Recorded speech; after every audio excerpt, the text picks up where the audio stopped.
कटक जिला बांकी डमपला ब्लॉक कार्यालय परिसर में ब्लॉक स्तरीय मत्स्य और प्राणी संपद मेला अनुष्ठित हो डमपड़ा ब्लॉक मंडल प्राणी चिकित्सालय अधिकारी चिन्मयी भूया अध्यक्षतार अनुष्ठित कार्यक्रम में मुख्य अतिथि भाव बांकी विधायक देवीरंजन त्रिपाठी,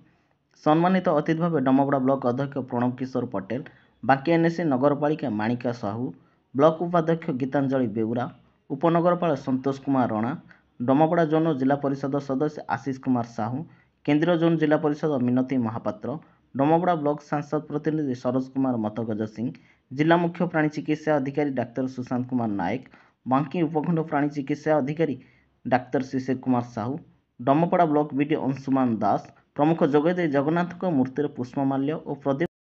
प्रदीप प्रज्वलन कर आनुष्ठानिक भाव उद्घाटन करते। पूर्व जिला स्तर यह कार्यक्रम करा सरकार बदल पर यह कार्यक्रम ब्लॉक स्तर कर चाषी मान प्रति आग्रह और उद्दीपना बढ़ी।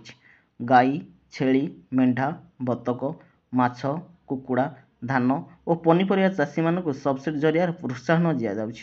अधिकरू अधिक चाषी उत्पादन क्षमता वृद्धि कले राज्यर विकास सेवा सहित रोजगारक्षम हो पार और पंचायतर तृणमूल स्तर में किपरि पहुँची पार पंचायत स्तरीय लोक प्रतिनिधि और प्रशासनिक अधिकारी मान सहयोग बोली मंचासीन अतिथि माने निजस्व मत प्रकाश करथिले। चाष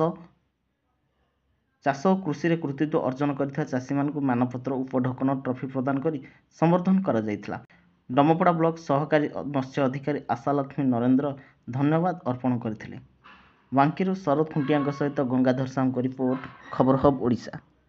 करेंगे मुझे गोटे चित्र प्रदर्शित करी 10 वर्ष पूर्वे जी मिल प्रोडक्शन होता बांकी डमपड़ा ब्लॉक रे ता 2 गुणित हो पार्टी जी